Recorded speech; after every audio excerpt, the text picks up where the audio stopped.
I might make some people angry about some of my opinions in this video, but I understand everybody has different opinions. But anyway, let's get into this video. So recently I went over to my mom's house and I watched this documentary called Seaspiracy. I'll put it right here. And I'm gonna preface this whole video with saying that beforehand I was an immense seafood lover. I love sushi and everything about seafood. And I personally always looked out for a ocean-wise little sticker or a dolphin safe or a sustainably sourced sticker on all of my seafood. But what I learned, and I'm going to be verifying more of this in the days to come with my own research, but according to just some of the things that you see in the documentary are so jarring. And the documentary starts off with him investigating pollution in the ocean and how first off it's microplastics, and microplastics are getting into a whole bunch of different foods, and animals are dying because they're getting caught up in these huge garbage patches in the middle of the Atlantic. And then he kind of goes down the rabbit hole to a bunch of different things, how it's he goes through straws, microplastics.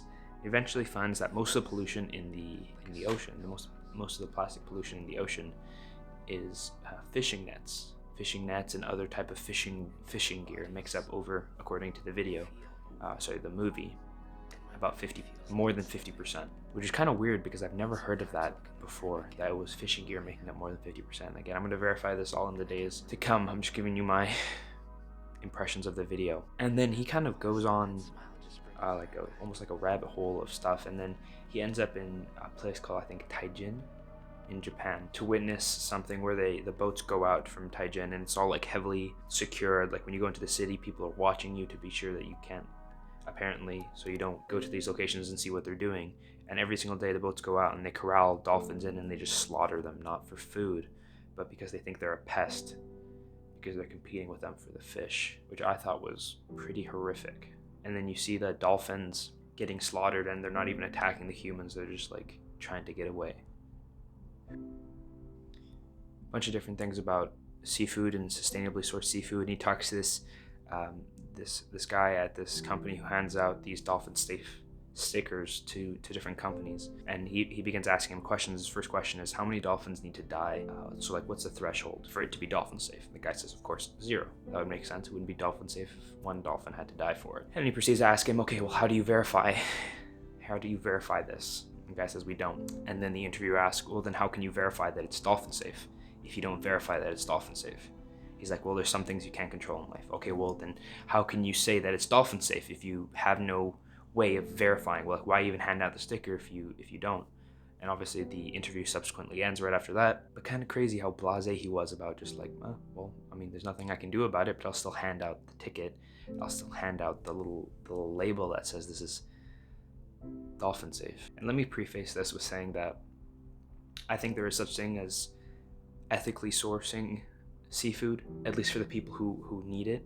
At the end of the video, he takes a really hardline stance where he thinks the only way you can make a difference is by not eating any meat, which is something I'm going to be doing for the month of April. I think in some parts of the world, you just have to do what you have to do. Off the coast of Africa, they go there with the Sea Shepherd, and there's fishermen trying to fish for their families or for their business or something like that.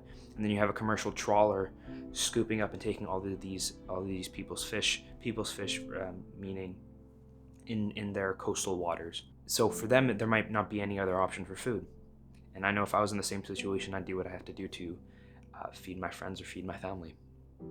So I don't blame them for that. And another thing going on to the commercial fishing front is the trawling that they do, are these massive nets that they just scrape the bottom of the ocean, taking everything with them. Even if they're just looking for one fish, they're taking dolphins, they're taking turtles, they're taking everything. They're scraping down the bottom. It's like dry erasing the bottom of the ocean. Millions of years of development and time and life just being erased out of existence for some fish. And they're not even doing it effectively. They're just so blasé. One question I started asking myself afterwards is it ignorance or do they just not care? I don't know which one would be worse for me, because I never want to have to talk about any of the animals in the ocean or any of the locations on Earth, whether on land or sea, in the past tense. Imagine growing up and then talking to your friends and family. It's oh, remember when there was the Great Barrier Reef, or remember when there was orcas, or remember when the last blue whale died, or remember that last sighting of a dolphin off the coast of California, or remember that when there were sea turtles, or the Great Barrier Reef was still around and teeming with life. Remember when there was polar bears, stuff like that. I never want to have to talk about so I'm going to be personally looking into ways that I can do something. And I'm going to be verifying all of the information in the documentary for myself. Everybody has their own biases, so I want to be sure that I am educating myself. And I encourage everyone, please don't take my word for any of this. Maybe this inspires you to do your own research and see what you can do in order to make a difference. I just think we are too smart and have too much. I think we can do so many amazing things and do so much good, and maybe we're just not using it in the right way. Or even one of the other things that shocked me is that apparently 5% of the oceans are protected, but 4% of them you can still fish in. I feel like that kind of defeats the purpose of protection if you can still fish in them. Like, what if all of like the coastlines were protected waters, like all of them, and the only time you could fish is like in deep water, and there's like really, really strict regulations around it, and like you're limited to like a certain amount, and that's what's sustainable for the long term. I'm not saying killing anything is sustainable, but what I am saying is that for some people in the world, that's what they have to do, and I'm not under any illusions that people have to eat. So yeah, I don't know.